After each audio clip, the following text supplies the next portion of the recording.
Endi esa to'liq tafsilotlar bilan tanishing. Jizzax shahrida joylashgan Sharof Rashidov nomidagi Jizzax viloyat axborot kutubxona markazida o'zbek adabiyotining yirik namoyandasi Abdulla Qodiriy tavalludining 132 yilligiga bag'ishlangan ma'naviy-ma'rifiy tadbir tashkil etildi. Tadbir doirasida yozuvchi Xayriddin Sulton qalamiga mansub Yaldo kechasi asarining taqdimoti ham bo'lib o'tdi. Dastlabki lavhamiz shu haqida.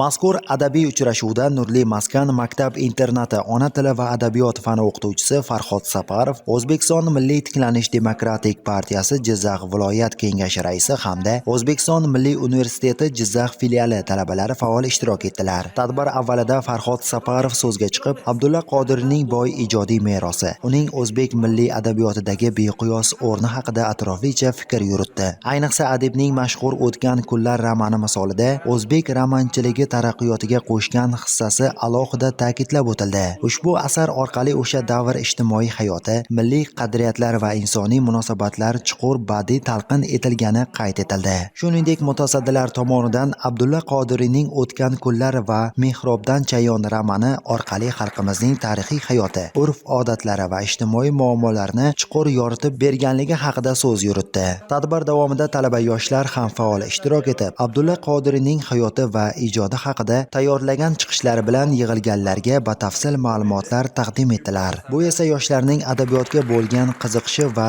bilim salohiyatini yana bir bor namoyon etdi. Ma'lumki, kitob o'zi zehnimizni charxlaydigan, ongimizni shakllantiradigan, kelajakka qadam qo'yishga sabab bo'ladigan muhim vosita hisoblanadi. Abdulla Qodiriy buyuk bobo kalonimiz o'zbek romanchilik janrining asoschisi bo'lgan, ham bir qancha dramaturgiyamizning davomchisi bo'lgan. Birinchi asoschimiz dramaturgiya Padar kishi dramasi bilan Mahmud Xo'ja Behbudiy bo'ladigan bo'lsa, bu kishi davom ettirgan shaxs hisoblanadi. Tadbir qiziqarli o'tdi desak bo'ladi bemalol.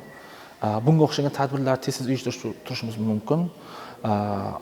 Abdulla Qodiriy shaxsiyatiga to'xtaladigan bo'lsak, juda ham og'ir, bosiq, vazmin inson hisoblangan.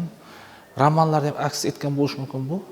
Shundan so'ng kutubxona xodimlari tomonidan Yaldo kechasi asarining mazmun mohiyati, badiiy xususiyatlari hamda bugungi kun o'quvchisi uchun ahamiyati yuzasidan taqdimot o'tkazildi. Asarda inson ruhiyati, kechinmalari va hayotiy qarashlarining o'ziga xos badiiy ifodasi aks etgani alohida ta'kidlandi. Tadbir yakunida faol qatnashgan talaba-yoshlar hamda ishtirokchilar faxriy yorliq va esdalik sovg'alari bilan taqdirlandilar.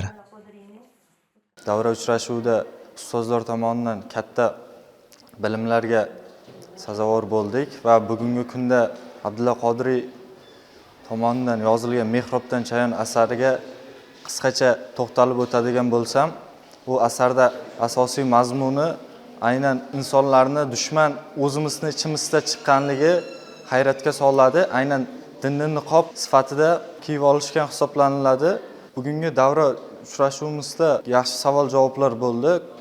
Ustozlardan olingan bilimlarimizni yanada mustahkamlab oldik. Abdulla Qodiriy o'zbek romanchiligida asosiy katta hissa qo'shganligi va ularning eng katta asarlaridan O'tgan kunlar va Mehrobdan chayon asarlariga alohida to'xtalib o'tdik. Mazkur tadbir nafaqat buyuk adib xotirasini yod etish, balki yosh avlodni milliy adabiyotimizga bo'lgan hurmat va e'tiborini yanada mustahkamlashda muhim ahamiyat kasb etdi.